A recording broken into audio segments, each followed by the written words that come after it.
Good morning, Internet. My name is Jet, and welcome to my channel, JITV, Jet in the Valley. So this one is also going to be about how many people in many channels, they talk about the problem, right? They'll talk about the problems that we have. They like to talk about narcissists, and they like to talk about abusive relationships, and um, class struggles, and racism, and sexism, and all these different things that are the problem, right?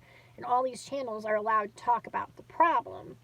But what no one wants, what the world and the worldly systems, the Babylonian systems, what they don't want is to let anybody talk about the solution. There is a solution to our problems, all of the problems of which I just said. And that solution is to love God, and love each other as ourselves. And the world hates that. The worldly Babylonian beast like systems will 100% collapse if we were to do that. I'm not even sure how many people it would take to do that before the whole world and all of the systems would 100% totally collapse. Because if we did love and love God and love each other as ourselves, then we would be servants to each other, and we would all be taking care of each other, and it would be literally what people talk about as a it's going to be heavenly, right? Of a perfect society. So it's going to come down the line where there's going to be someone or something that promises what I just said. They will promise a utopia, a one utopia, everything will be great. But they will not say that the way to do that is to love God, and love other people as yourselves. It's going to be to love this person. It's going to be to love yourself as much as you can. It's going to be nothing to do with really love, because the world hates love. Love is a cancer in earth and in the world, according to the world. Okay? These worldly artificial systems, they are not love-based. Okay? They are not love-based. They are the opposite and the enemy to love.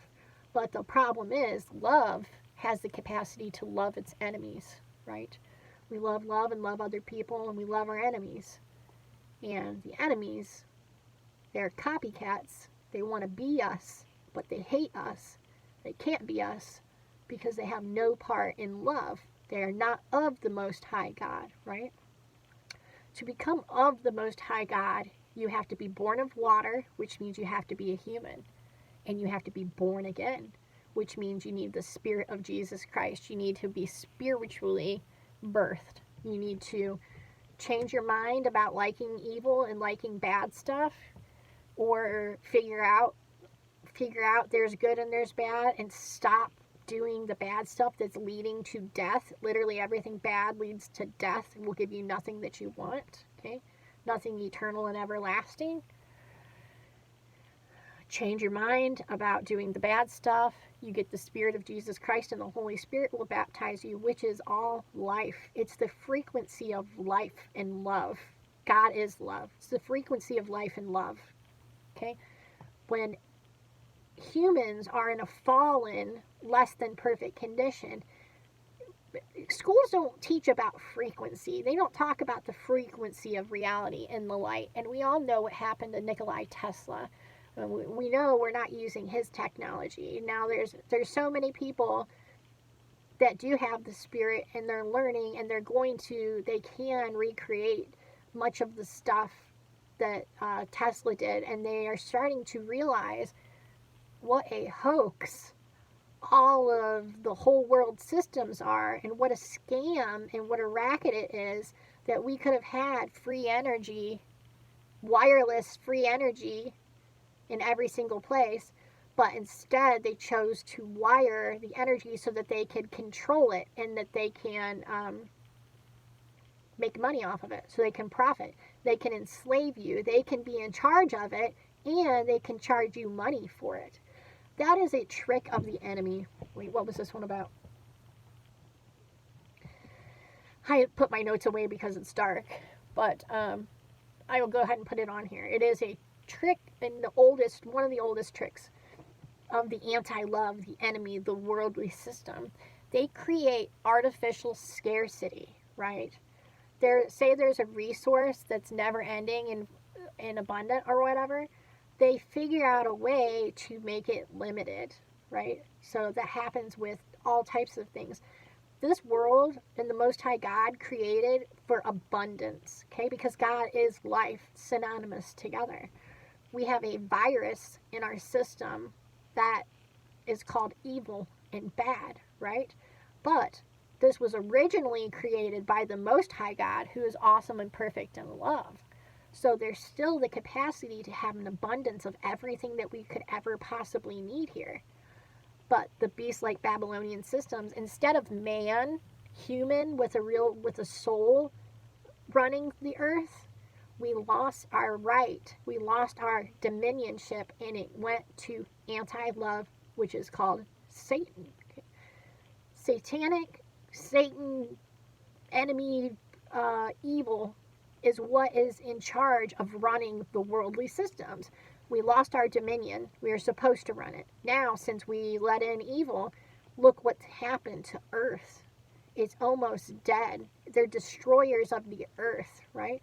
They're just like a virus, like a infestation. They come in and they eat everything and they do everything that they can, and they don't ever give anything back, right? They're users and they're takers and all of these things. So they're just using Earth up, using all of our resources, manipulating people, getting what they can for the moment, but they don't know the end. They don't know the end. They don't believe the end of reality. So they don't believe that their time is limited and that the Most High God is all-powerful, all-knowing, omnipresent, and could literally say one thing and all of this would be done right now and all of the evil would be bye-bye.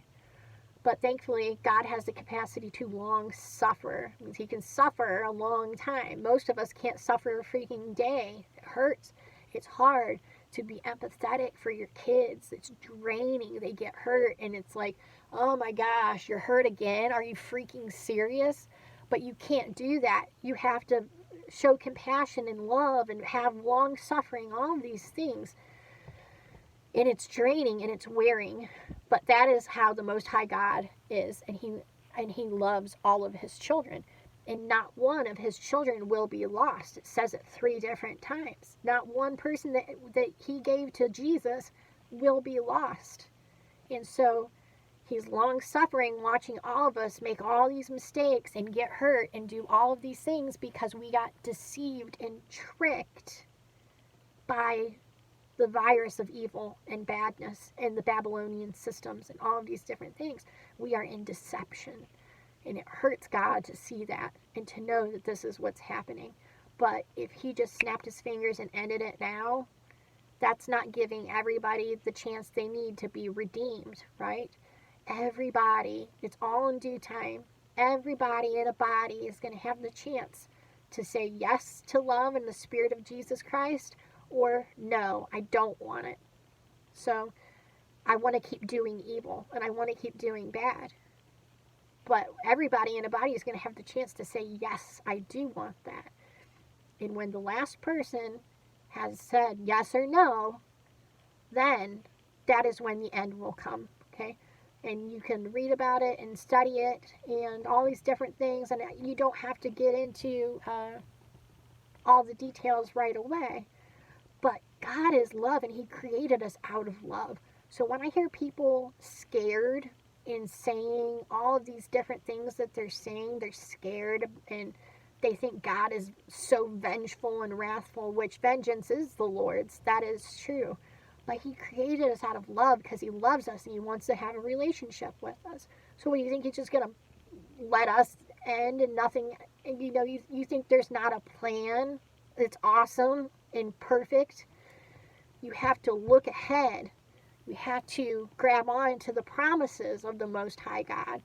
He said he'll make a way for those who who are seeking him, who make a way. It's called the woman in the wilderness. So the woman is the church. The church is being persecuted, but they run into the wilderness where the Most High God has made them a place to keep them safe for 3.5 years while all this other stuff goes on, right?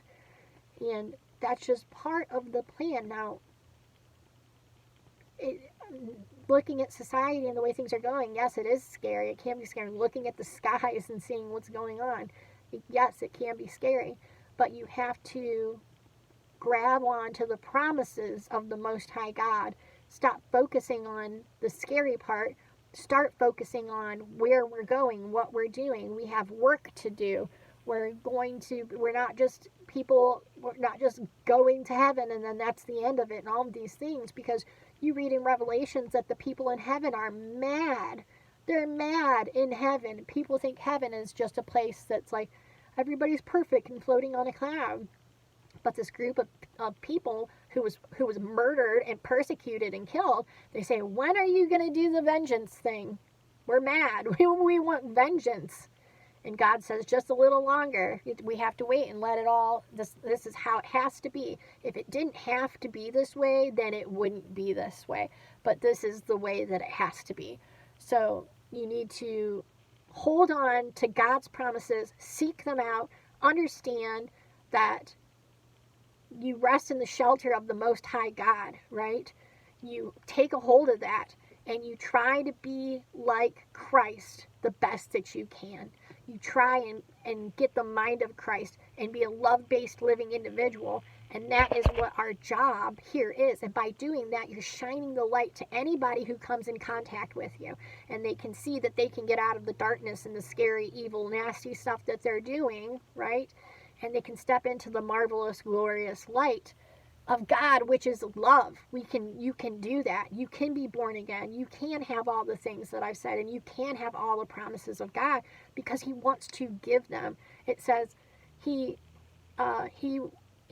will would be for everybody in a body to come to the saving knowledge, but that would not be honoring people's free will, because there are people out there who freaking hate love.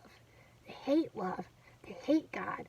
They want greed. They want selfishness. They want the money, and they'll go down with the ship. They know they're going down with the ship, but they don't care because they do not have the Spirit of God in them. So whatever you want to say or call it or anything like that, but there's the wheat and there's the tare. There's the people who love love, and there's the people who don't love love, and they actually hate love, and they're an active enemy going against love, right? And it's not our job to do anything about that. It's not, we're going to punish them, we're going to do these, obviously circumstances come up, but there are backslidden people of God, and there are tares. And those two look very similar to anybody who's not God. It looks like, so we can't intentionally persecute others. That's why it says to love and love each other as yourselves. Obviously, if somebody commits a crime, then you have to deal with that. You can't just, the loving thing to do is to deal with that. So I'm going to call that one good, and much love and many thanks, and I love you. Thank you.